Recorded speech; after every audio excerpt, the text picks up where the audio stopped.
What is up, subscribers? Today I'm going to answer a question that I get all the time in the comments. I'm sure you guys have seen it or maybe asked the question, where is the SONICSTANG? And it's a pretty simple answer, guys. Here it is.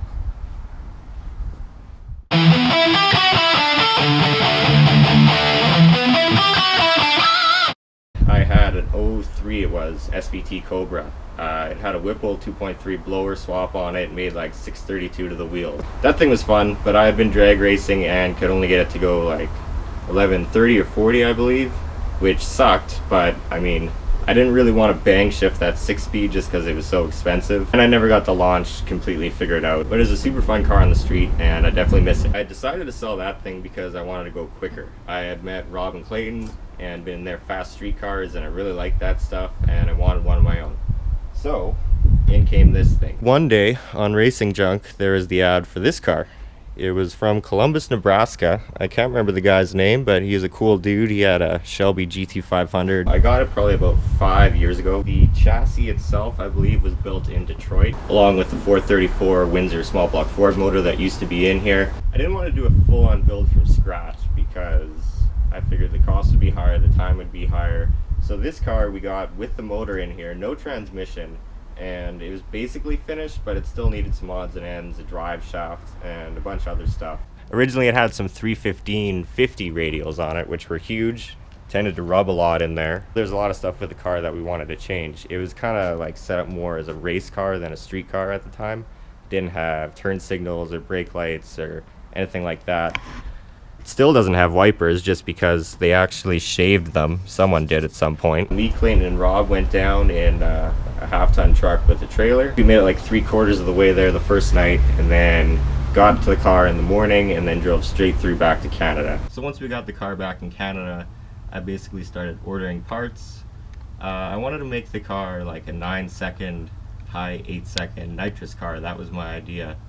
We had talked about doing a turbo, but me and the other guys kind of decided that was a little too much work, too much business going on in there for a first-time build like was for me. Although the motor came with the car together, we actually took it apart and checked everything with it, made sure it was really good. That was the first engine I actually put together, so that was really fun. Thanks again to Clayton for that. We did that at his garage. Good times, good memories. I ended up getting a Power Glide built to withstand like 1200 horsepower or so.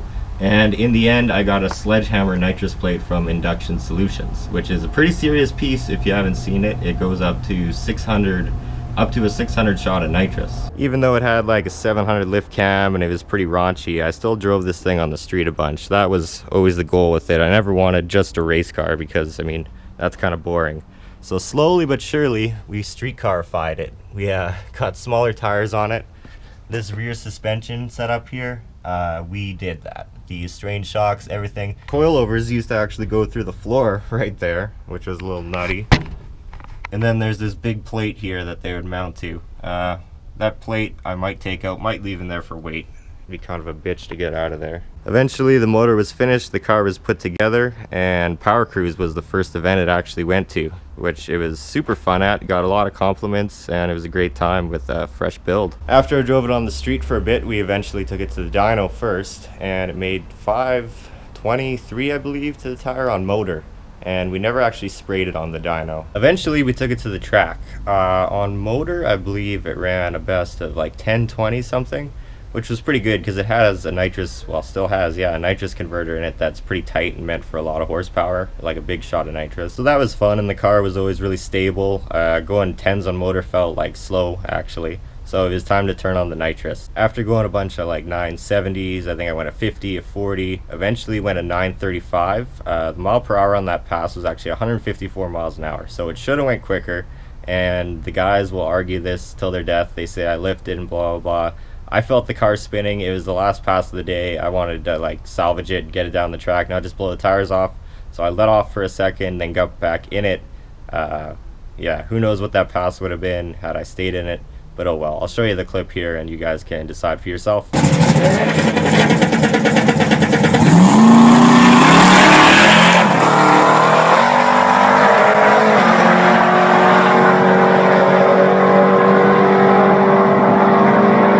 Like I said, that pass was the last of the year, so after that it went into storage, and then next year when I went to go race it at the track, try to run an 8 like I had wanted, it ended up breaking on the highway. Us SPP guys have always really been into the whole street car thing, and nothing cooler than to drive your car to the track and then run really quick, right? So I was driving it up the highway to our local racetrack, and it started making a noise. So I was like, kept going, noise got louder, pulled over.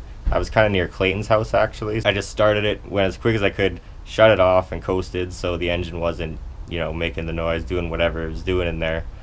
Got to Clayton's, we tore the engine apart, and eventually we found out that a lifter had failed and shot needle bearings all over the motor. So we had to take it completely apart, which we did, cleaned it, and then it sat like that for a while. In the meantime, we were working on the shit horse and building that and doing all kinds of LS stuff. I also built the S15. I should say me and Rob built the S15. He definitely had a large impact on that project, being that I'm such a noob. Something I should mention is I've never really been a Ford guy. I've always liked Mustangs. I had the Cobra, but as in general, muscle car wise, not so much. I've always been a Chevy GM type of guy. So after we had done all this playing around with these LS motors, I figured I had to put one in here. I actually do wiring harnesses as well. I used to do it more as like a job. With the YouTube, I haven't been doing it at all lately. But anyways, I wanted an LS motor so I could kind of show off my product on the motor, whatnot. I thought it was a great idea. All that Ford motor stuff I had, it was actually a dart block with forged internals, like really nice stuff. I was able to sell that for basically what I paid for it.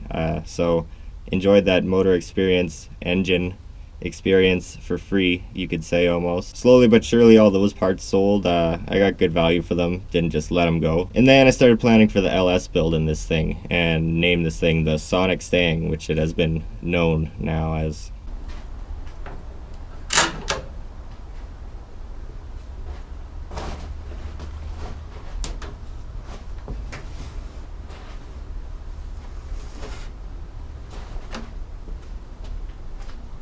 This is the engine I ended up finding. It's a 5.3. It was supposed to be out of a 2005 truck. I'm not sure if it was just an oddball that didn't get the good rods, but basically it doesn't have the good rods. To be honest, I kind of regret putting this motor in here already, just because I do want to make a lot of power, push the turbo to its limits and stuff. But I spent so much time cleaning it up and making it pretty. I don't know. We're just going to leave this one in here and run it till it blows pretty much. So now you're basically caught up to where SPPTV videos can show you stuff on the car. I started videoing it when we started doing this LS swap. So if you go back, you can find a lot of videos about what we did, but I'll go over just a couple of small things that we did recently to prepare for the LS turbo build. One of the main things, and one of the things you can see in the videos, is this mount here for the turbo. The turbo I ended up getting is a BorgWarner S475 with a 132 AR exhaust, so it's the big one that's going to take forever to spool, they say, but we'll see how that goes. Two steps are wonderful things. Another thing you can see on the channel, it's kind of hard to see here. If I put you guys down here, you can see the motor mounts.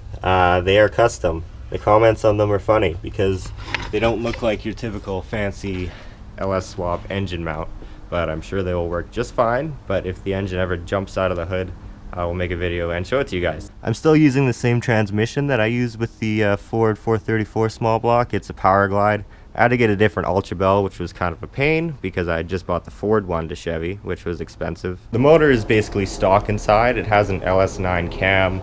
It has Chinese head studs, which we'll see how those work out. First time actually using them. The exhaust manifolds, if you don't recognize, are just the stock truck ones, flip backwards. I had to switch to the front cam sensor for that LS9 cam, which was a bit of a pain, but luckily Rob had spare parts from his Gen 4 builds, so I just robbed some parts and didn't have to really buy anything. Thanks, Rob. Also, if you look back on previous videos, you can see me getting the intake that's eventually going to be on this thing. It's a Dorman that I've started customizing, and a whole bunch of other stuff with preparing the block, painting it, everything basically. Try to get as much as I could of this build on video. And that's basically where we are right now. Injector wise, I'm gonna run some decapped ones, which you'll see on the channel, or maybe some used comes up, I might get some in the 120 pound range, but we'll see. I know you guys might be disappointed because nothing's getting done on it, but what can I tell you? I mean, I just haven't really had the time. It's either the time, the motivation, I don't know. I definitely haven't lost interest in the car, I can tell you that. I haven't lost interest in building cars or drag racing. Still like all that stuff. There's just been some things getting in the way recently. But I guess there always is, and I'll need to make time for this car eventually. But the sad fact is this thing will not be getting finished this year.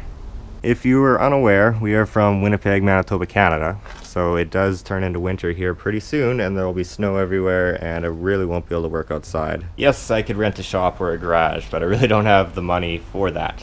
We're talking about doing that soon, maybe.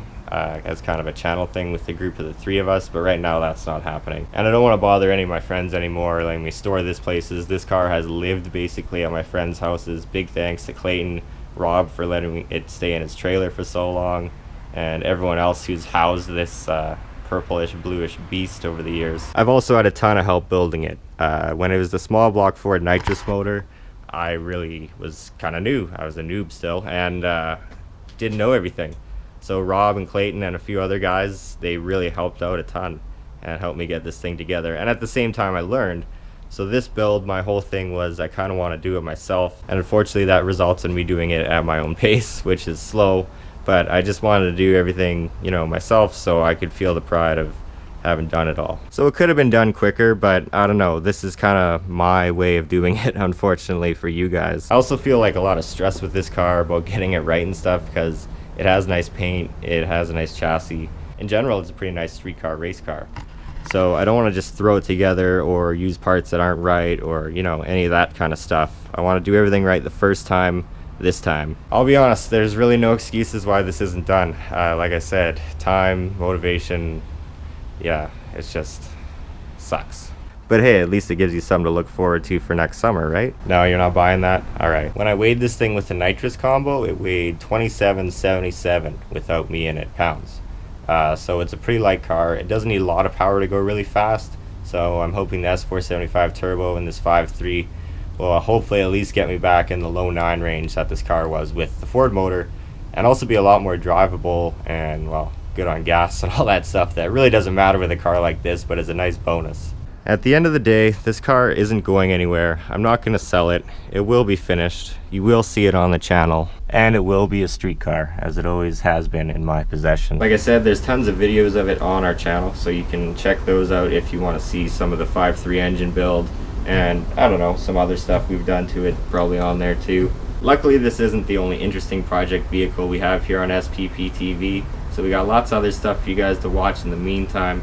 Unfortunately, this car will have to wait till spring. So until then, you know where it is. It's right here. As always, if you're new to the channel, subscribe, drop a like if you enjoyed, comment. I'm sure there'll be lots of comments on this car in this video. I'm not looking forward to it because I think some of them will be pretty negative. But that's alright. And maybe I kind of deserve it with the lack of progress on this car. Thanks for watching, guys, and we'll check you later.